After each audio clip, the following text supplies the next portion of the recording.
गौर करें, हम किशोर छैला यादव सिवान बिहार तमाम श्रोता समाज के अपना पूरा मंडली के साथ सादर नमस्कार कर रहे हैं। बड़ी खुशी होला जब भी हम प्रसंग गाइले अपना चैनल पर डालिले,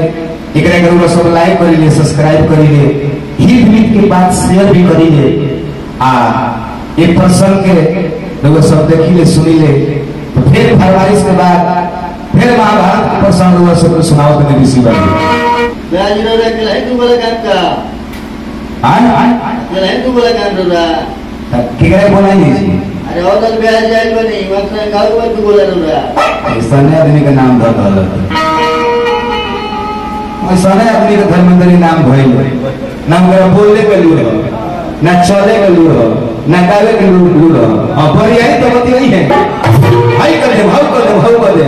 गावे के ते नहीं गाइस ने। आज फिर महाभारत का प्रसंग होता नहीं रुके हम बोला होता नहीं किधर के और साली जी बुलावा ना बुलावा डर लगल बा हमरा इने कहू किसे छाया घर पूछता घर सारिया थाना हुसैनगंज जिया सिवान बिहार। अरे का करे रहे जी, अब तू गोला से गई बा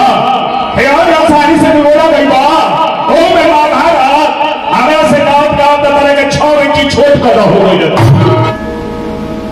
महाभारत कब से शुरू भई ये कहानी हम तरह के सुनावत नहीं। आ जहां से छोड़े तहां से गई हो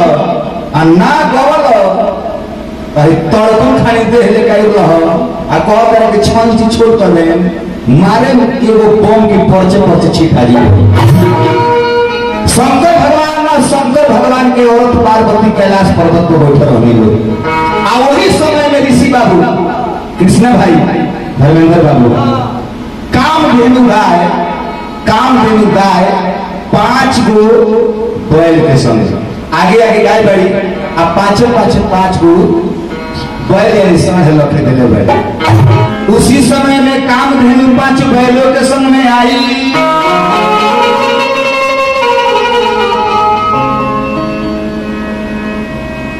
देख के वैसे हाल पार्वती मधुरे वचन सुनाई।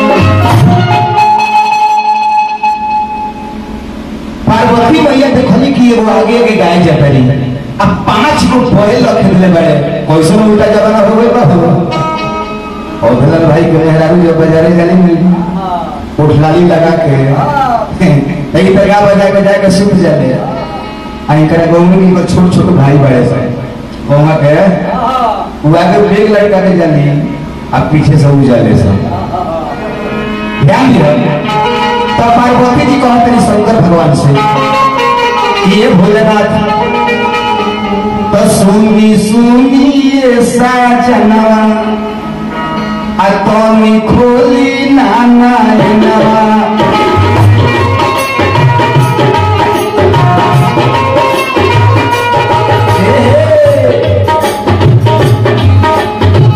और लासाने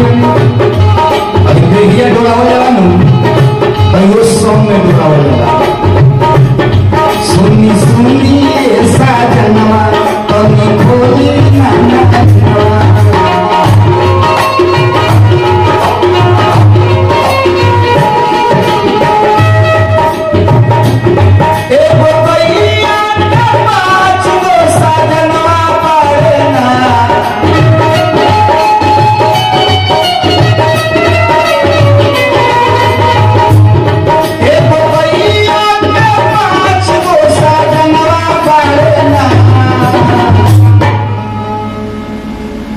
सुनी सजनवा तभी खोली ना नैनवा एगो गैया के 5 गो सजनवा बड़े ना।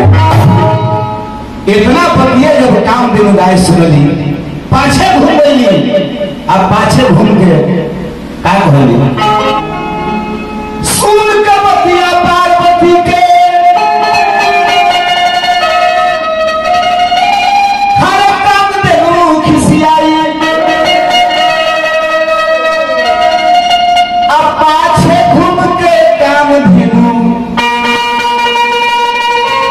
मधुरे वचन सुनाई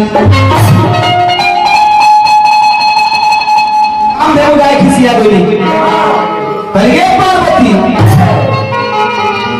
तो जो हिया पैबू नर के आ तोहरो मिली है 5 सजनवा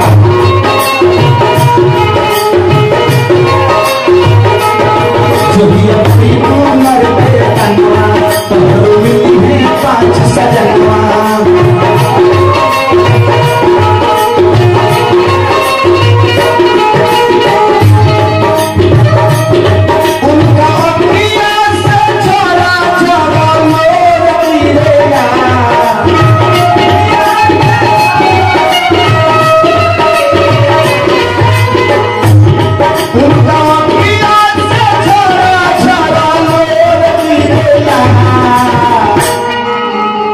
के तनाव करो में 5 सजनवा गाय शराब करके पार्वती तू हमरा के हंस करू तोहरो हम शराब देतनी ये पार्वती तोहरो 5 गो मर्द से बियाह करे के पड़ी और हम सहानी देखो महाभारत काहे भई के पांडव बनल के अर्जुन बनल के भीम बनल यही में तारा आज बताई हो कि का बनल बिहार का मारा मारी करे के बाद गायो बजावे के को हाल ना जाने बिहार तो यहाँ अखाड़ा उठा चल देने बड़े होने से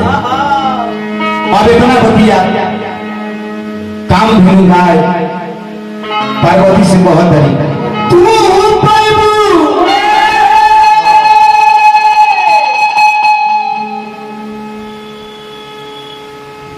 मानुषों के तनावा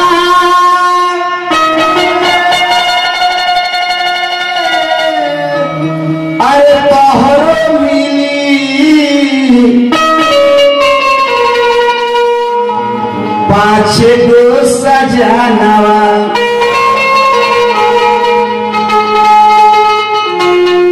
किया हो पार्वती किया हो पार्वती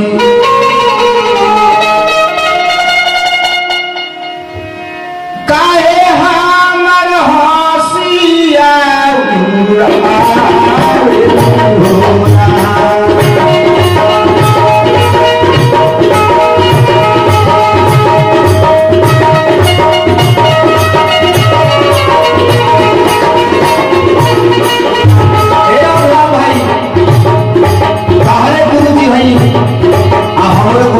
आदरणीय माननीय शिरोमणि सुब्रमण्यम जादू आप उन्हें भी लिखल गीत आज हम गावत सजा के तरह से ये जोन में तो होबे न करे जैसे ये जोन में तू व्यास में कौन बोली ना तू उपवास बड़ा मुंह नोचिया ना बोल किया हो मरे राम आहो मरे राम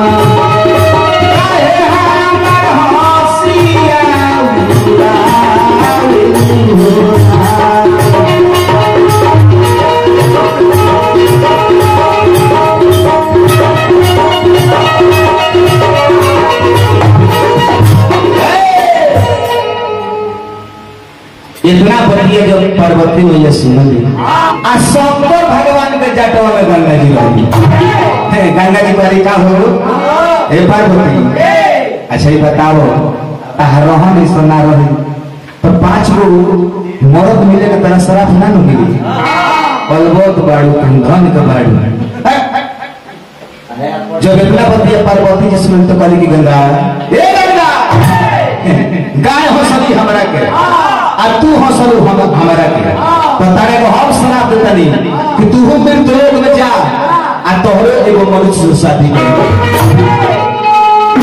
और गंगा जी कहली कि जा कहां से कहां कहनी है रे कली ठीक बा गंगा जी कहली कि ठीक बा हम मनुष्य से शादी करे गंगा जी खूब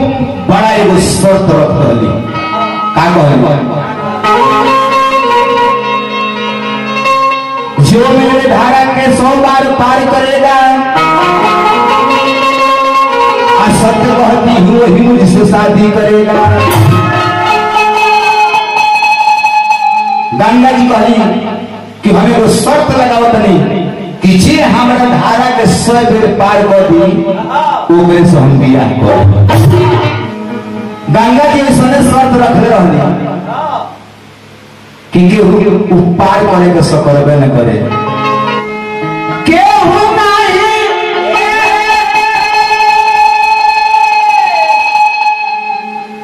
करे पारो,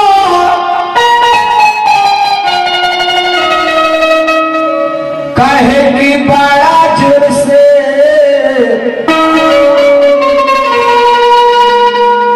अरे बहुत रहे धार,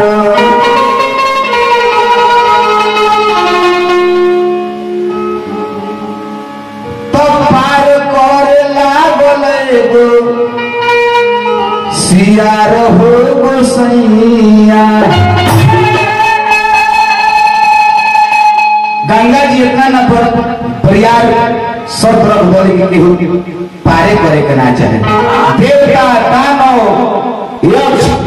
गंधर्व राक्षस पिशाच केहू भी उधारा के पार ना करे पाए। वही रास्ता से वो सियार जात रहे। आज सुनले रहे कि गंगा जी कहले बाड़ी कि जे हमरा धारा के 100 बार पार कर दो ओकरा से हम बियाह करे। और सियार का कोइलस, सियार आई आज एके बेर गंगा जी में कूदो लागल ढबर ढबर ढबर ढबर पौड़े एगन होशियार खाने पुलिले और लाल चले ले। अच्छा कृष्ण भाई बताओ, अब तू बोला होता है तो हम पूछो बोलो तो टोकन खुद का देंगे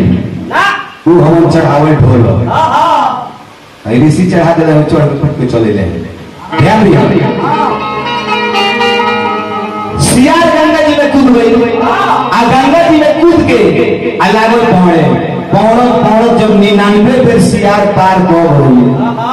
और गंगा जी के हावा डगा ऊपर लो न ये दादा बुझा था कि सियरे से बियाह कर सियार कहत कहत ताके लगे तारे कह सियार बुझी ले तू भाई हो। अब सियार कौन तो ताक देता ना ये कहो लोग होला साइकिल चलाओ करे आ लोग कहला ए साइकिल अब ताक दे लगे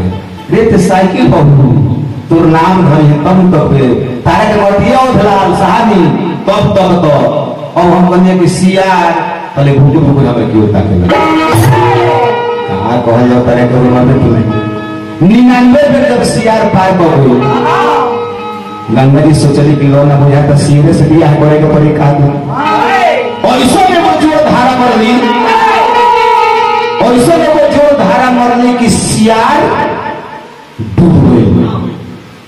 गई आज डूब के मर गई तो ओकर लाश फूल गई। एक खाली पूर्व बहल पर तह तहत लाश पश्चिम चल गई आए खाली पछुआ बहल पर तह तहत लाश ऊपर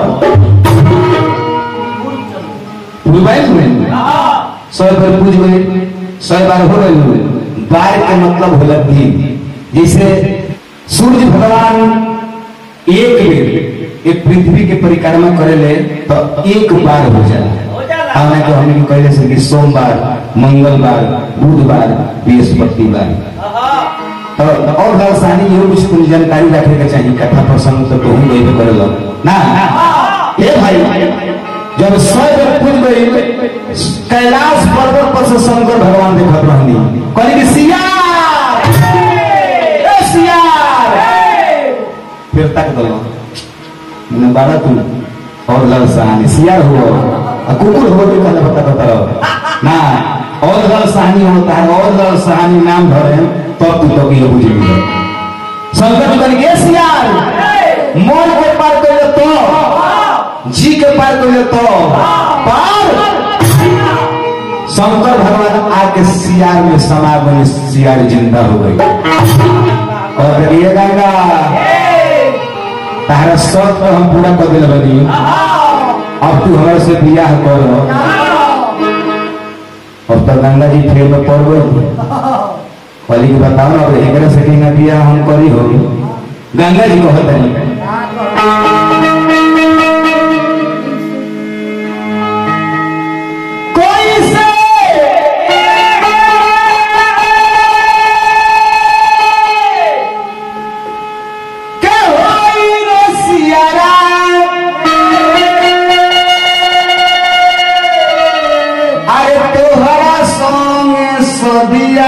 जान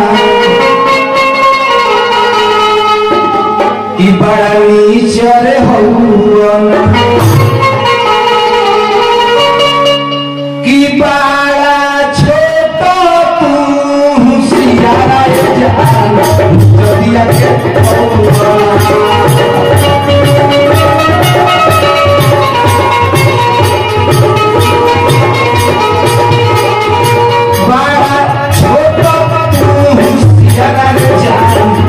जदिया के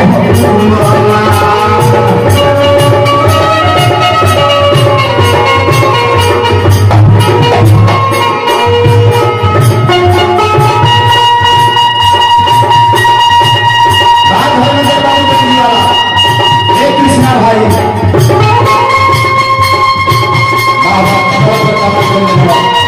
ऋषि बाबू का प्रोग्राम कर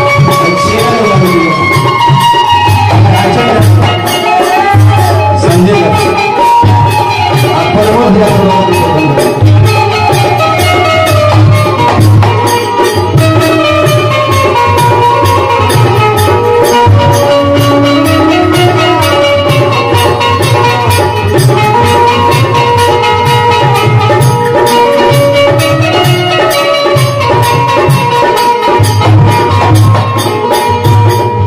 गंगा जी वाली कैसी आती है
धर्मेंद्र बाबू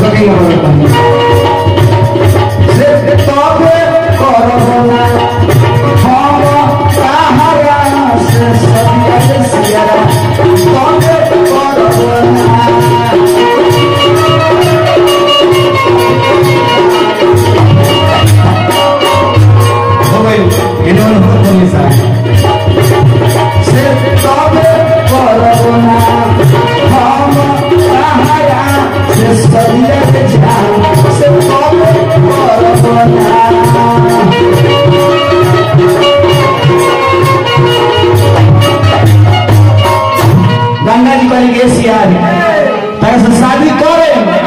लेकिन को सियार के जमीन मान तू मनुष्य के तन धरो आ तब तारा से हम शादी करे। अब वह सियार कहा जाके जन्म लस कब गंगा जी से बिया भइल यही में शांति बनौले रही। गंगा जी कहले कि ए सियार शर्त हमरा पूरा कइले बड़ो तारा से हम शादी करे लेकिन कब करे जब तू मनुष्य के तन धरबो तब तरह से हम शादी करें। आ उहे सियार कौन रहे आ कितना घर जाके जन्म रहलस। अब आगे के कथा कहीं न सब अपन मोबाइल चलावत रही अब आवत रहे महाप्रचंड विद्वान अवधलाल सहानी जी। अब वो बताई है कि सियार कौन रहे कहाँ जाके जन्म रहलस आ गंगा जी से की बनी हुई। वाह वाह वाह कैसे छाया गया दिला आए भैया। हाँ भोजपुरिया समाज के शेर के दास और सहानी व्यास जहां तक भोजपुरी भाषा बोला जरा सब भोजपुरिया समाज को हम गोर छोटे गोर लगाता नहीं हार्दिक हार्दिक अभिनंदन करते हैं। तैयारी फिर भेजा के नहीं किसो छाया जादू जी बड़ी बोलो तू हो आधरा तू बोला तेरे को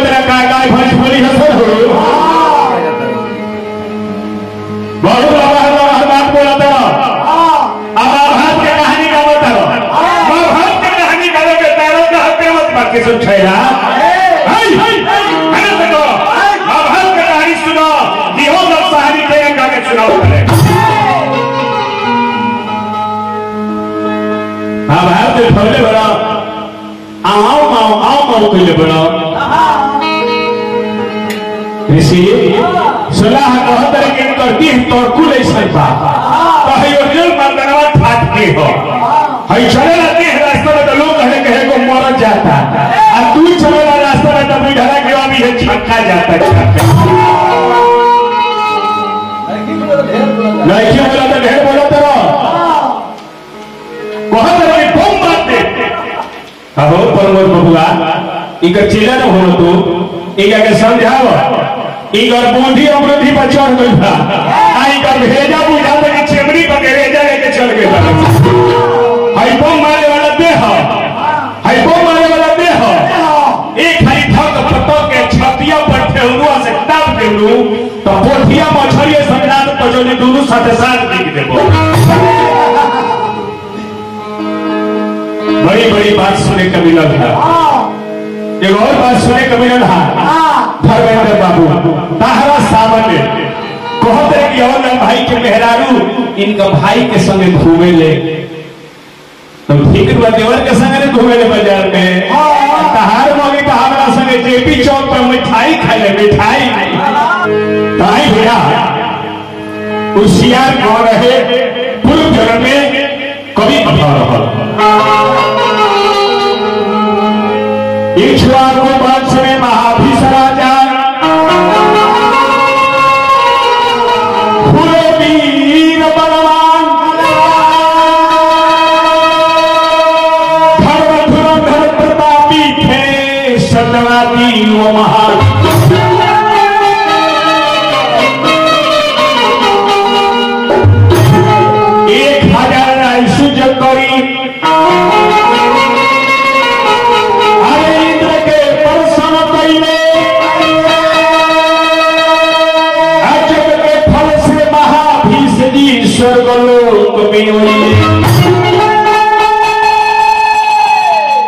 ब्रह्मा जी के सेवा में जुटे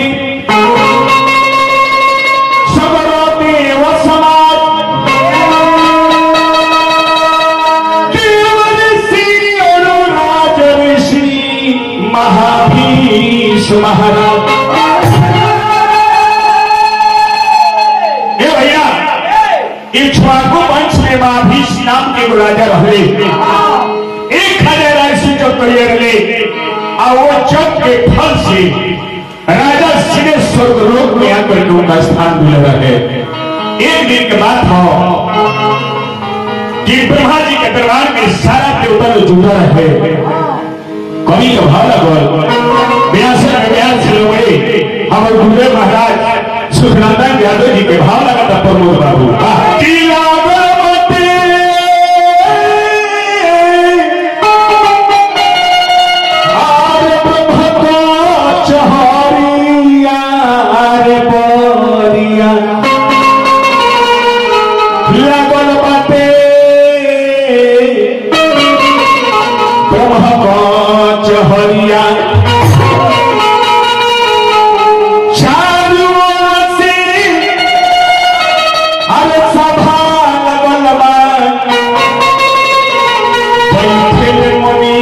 सुररिया रे परिया बैठे मुनि सुररिया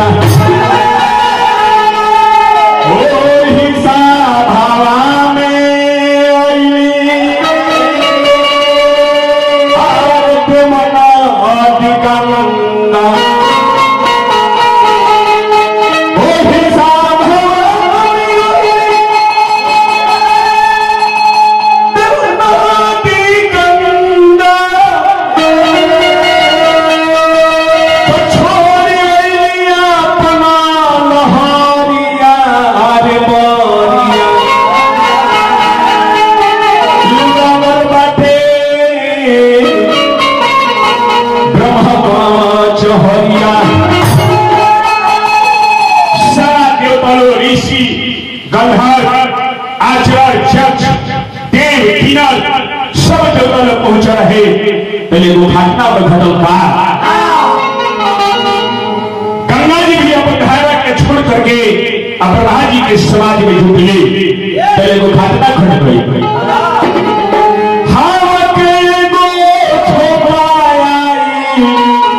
उड़ गई गंगा जी के सरिया रे बरिया, उड़ गई गंगा जी के सरिया, सब देवता सिरवा नीचे गई, बाकी महफिल न फेरे नजरिया रे बरिया, लागल बाटे चहरिया। गंगा जी पहुंचली एगो सुंदर नारी के रूप बना करके, तले हवा के एगो झोंका आई, उड़ गई गंगा जी के सरिया रे बरिया, उड़ गई गंगा जी के सरिया, सब देवता सिरवा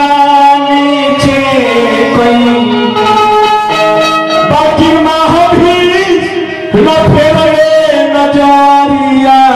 रे बरिया, लागल बाटे ब्रह्मकवच। हवा के एगो झोंका आई, सारी गंगा जी के तन पर जो रहे वो हवा के झोंका से सारी बुधिया गई। गंगा जी विभस्त हो गई। देख के सारा देवता लोग सर के नीचे को लहल कहे कि पर स्त्री के मामले देखला पर नरक के पास होला, लेकिन महाभीष राजा तकिए गंगा जी की ताकत हो गई। देख के राजा के ब्रह्मा श्राप देवे वही घरिया रे बरिया, श्राप देवे वही घरिया, सुखना दान लुटा भुवन में, दूर रूप धरि नार नारिया रे बरिया, लागल बाटे ब्रह्मकवच। ब्रह्मा जी देखली कि महाभीष राजा तकिए तकतरे सब रहले गंगा जी के महाभीष राजा के ब्रह्मा जी अगर महाभीष मृत्युलोक में फिर मनुष्य के तन धरे के पड़ी। अरे गंगा से किया अहे गंगा करे के श्राप दे बनी कि तरह फिर मृत्युलोक में मनुष्य के तन धरे के पड़ी। अतराई महाभीष से किया महाभारत के कहानी है किसी छैला हमारा के बहुत तरह सियार हम सियार हुई हमारा जो हम सियार हो तो सियार के सियार पंडित कहल जाला, अब बियार के का कहल जाला,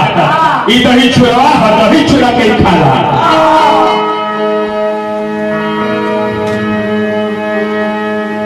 अरे महाभीष राजा ब्रह्मा जी से प्रार्थना पूरे हाथ जोड़ के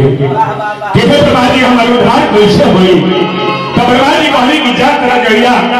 गंगा जी पर क्रोध में आ जाए तो तू श्राप से मुक्ति हो जाए। महाभीष के लिए कि गंगा जी छल रहले हिया में रात करके जब ब्रह्मलोक से चलली तो स्वर्गलोक से आठों पशु देवता लोग के रूप नष्ट होकर के गिरत रहे। गंगा जी पूछी कि किमिन्ना नष्ट रूपा अर्थात तब रूप नष्ट काहे होता, भाभी काहे गिरता, तो हाथ जोड़ करके आठों पशु देवता गंगा जी से कहतल प्रमोद अरे सुनबू तो सुनबू ये गंगा पिया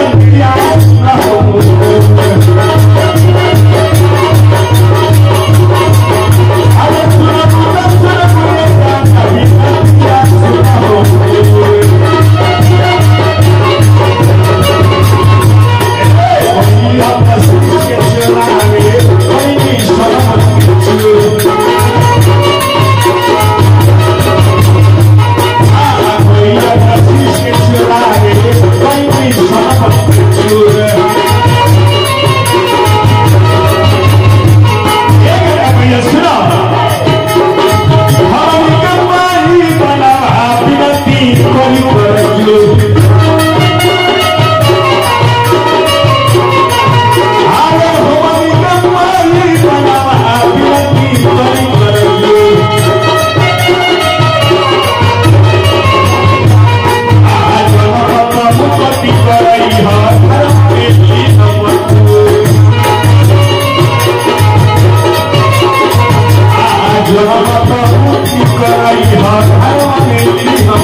गावत रे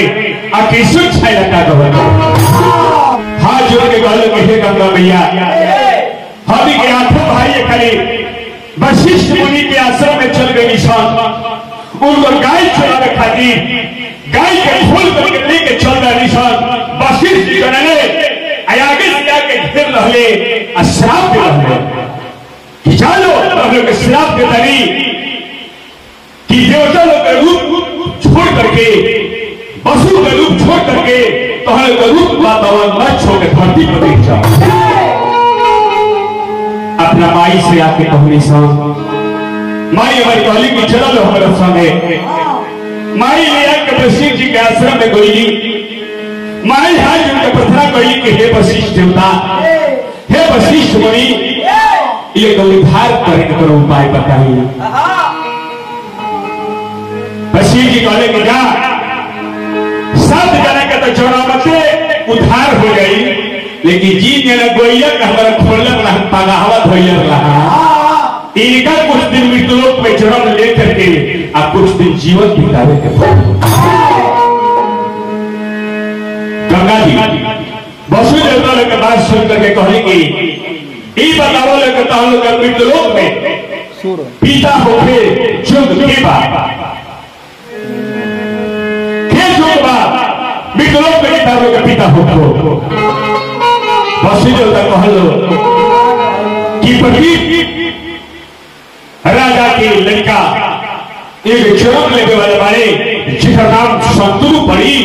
उसे हमने के पिता जुड़े गंगा जी कहले कि ठीक बा चलो हमारा सामने 7 जना का तो जन्म देख करके हम मुक्ति दिवा दे लेकिन एक जना का रहे को पड़ी देखा वो सियार कौन रहे वह महावीर नाम करके राजा वाले जो सियार बना रहे ऐने काम हुई बबुआ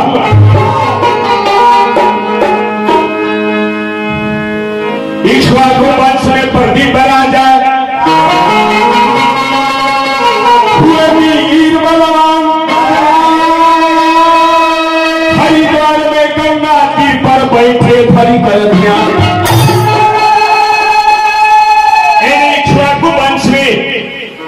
प्रदीप नाम करके राजा भैले जय हरिद्वार में गंगा जी के तीर पर ध्यान लगा करके बैठा रहे तेरे गंगा जी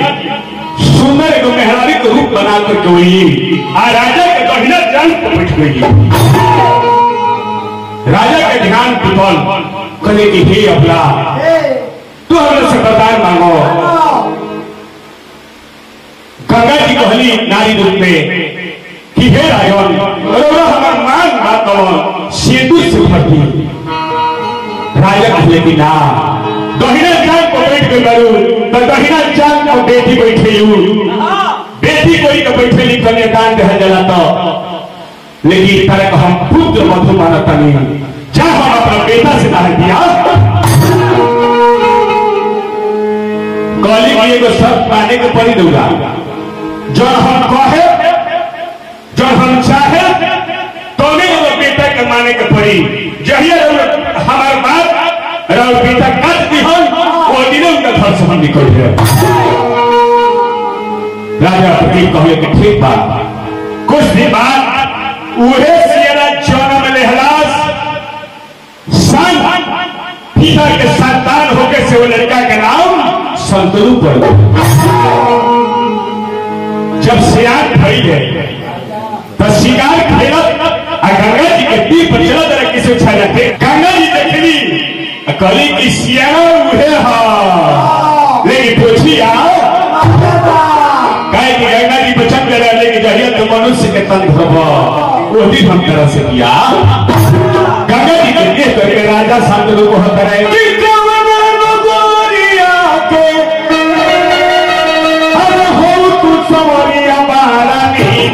गुरु जी हमारे गाइले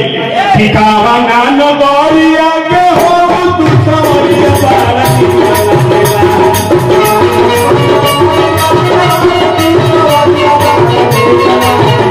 हे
के हो कोनो देव कन्या हो कि नाग कन्या हो कि स्वर्गलोक से तू अप्सरा हो का हो कौन देवी हो तू क्या हो हमसे से बताओ। गंगा जी काली के राजा हम देव नदी कन्या हुई हमें के चहुबी कन्या कहल जरा हमारा पिता के नाम चहु इसलिए है बुझाई तरह इकुली ना बुझाई इकुली हेड ऑफिस इकुली पीए के कोर्स सबके से छाया आ तू अभी वाला तो मल्टी फेस पर पढ़े बड़ा पढ़े का मेरा तो तू पिंसी चला तो बड़ा पिंसी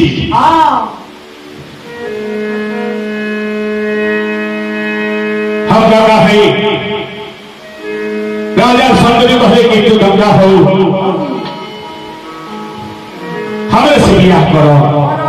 अरे हंस के तू बोला तू एक बेरिया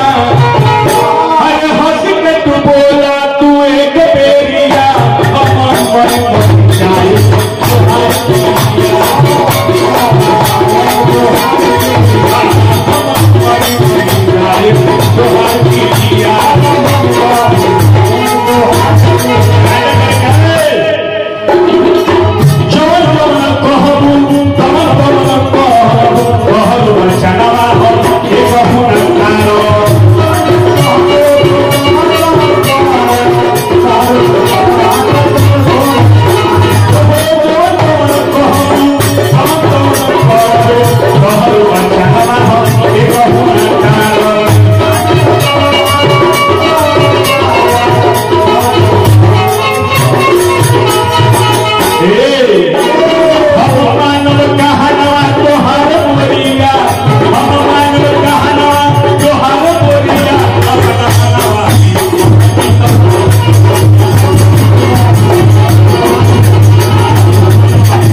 घर से निकल गए।